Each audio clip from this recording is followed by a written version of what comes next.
Selamat bertemu kembali dengan saya di channel Bang Pesat. Kali ini tips berikutnya. Bagaimana caranya remaja NDP bisa antusias, bisa terinspirasi dalam mengerjakan proyek atau kompetensi yang ada. Ada beberapa hal yang perlu diperhatikan di sini. Nah, misalnya Bapak Ibu semua atau kakak-kakak melihat atau mengalami kendala. Loh, itu anak-anakku kok nggak paham-paham ya dengan proyeknya, dengan kompetensinya ya. Atau kok nggak ngerti, nggak ngeh ya apa yang harus mereka kerjakan. Kok sulit ya mereka memahami. Padahal banyak problem, banyak masalah yang harus diselesaikan melalui proyek tersebut. Nah, dengan hal itu saya pernah juga mengalaminya. Oleh sebab itu kadang kita gergetan, gemes, ingin segera memberitahu ini loh proyeknya yang harus dikerjakan gitu. Tapi itu menurut saya dan saran saya jangan. Meskipun kita sudah tahu proyek-proyek yang harus dikerjakan, hal-hal apa yang bisa dijadikan proyek misalkan nolong A, B, C, D atau melakukan perubahan di lingkungan A, B, C, D misalnya kita sudah tahu. Tetapi kita jangan membuat keputusan kepada mereka, misal gini, kelompok A atau orang A, gini loh caranya bikin proyek, yuk kita bikin proyek ini penting. Kalau kita bilang begitu, itu artinya idenya dari kita. Jadi ya mungkin remaja NDP mau melakukannya, tetapi akan menjadi kendala nantinya. Kalau misalnya gagal, mereka akan bilang, ya tuh kan kakak yang punya ide, tanggung jawab dong, kan aku udah ngikutin apa yang menjadi ide kakak. Atau nyalah-nyalahin teman yang lain. Nah, kalau ini kita balik sekarang, meskipun kita sudah tahu proyek apa yang harus dikerjakan, maka kita harus menolong mereka untuk pada titik kesadaran itu penting. Misalnya menolong keluarga A yang secara mungkin lingkungan kurang bersih misalnya. Nah, kita udah tahu targetnya yang mana, tetapi kita jangan sampai langsung menunjuk itu loh yang butuh pertolongan, enggak gitu. Kita perlu menginspirasi mereka, bila perlu observasi, jalan-jalan ke lingkungan sekitar, ke desa sekitar, ngelihat apa yang bisa dilakukan untuk menolong orang lain, misalnya begitu. Nah, kemudian kita mengajukan pertanyaan-pertanyaan yang tujuannya membuat mereka sadar bahwa yang orang A tadi butuh pertolongan soal mungkin kebersihan lingkungan, gitu.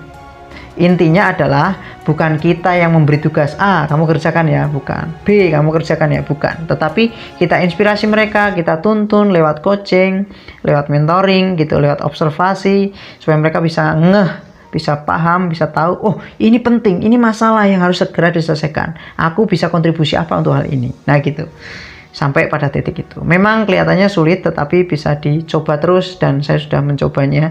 Dan lumayan ya bisa menolong itu semua. Nah, kalau bingung gimana tekniknya, bisa lihat di video-video sebelumnya teknik coaching. Banyak sekali di situ cara-caranya. Nah, gimana caranya berikutnya supaya proyek itu segera diselesaikan oleh mereka misalnya. Nah, caranya adalah kalau usul dari saya berdasarkan pengalaman, cari dulu proyek-proyek yang sifatnya kelompok, dikerjakan bersama-sama dan proyek besar. Nah, setelah itu baru proyek-proyek yang sifatnya pribadi, kayak habit-habit pribadi gitu. Seperti ucap syukur, ya disiplin, mungkin disiplin rohani atau disiplin yang lainnya misalnya gitu. Nah, tapi yang pertama adalah buat atau lakukan proyek-proyek besar. Ya seperti ya tadi proyek kebaikan, proyek renovasi rumah, mungkin proyek apa, pengadaan apa gitu untuk menyelesaikan masalah.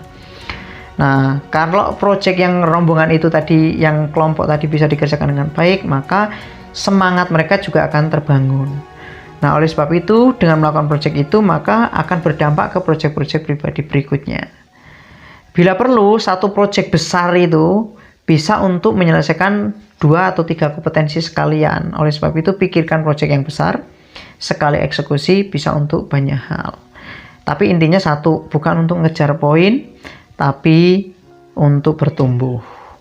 Nah, poin yang ketiga, supaya mereka juga semakin antusias untuk menyelesaikan proyek, kompetensi yang ada, ciptakan suasana yang menarik, suasana yang mengesankan kepada mereka saat di FC, saat weekly meeting, saat melakukan proyek, saat jalan-jalan bareng yang nggak ngebahas tugas apapun, itu ciptakan suasana yang menarik, yang mengesankan.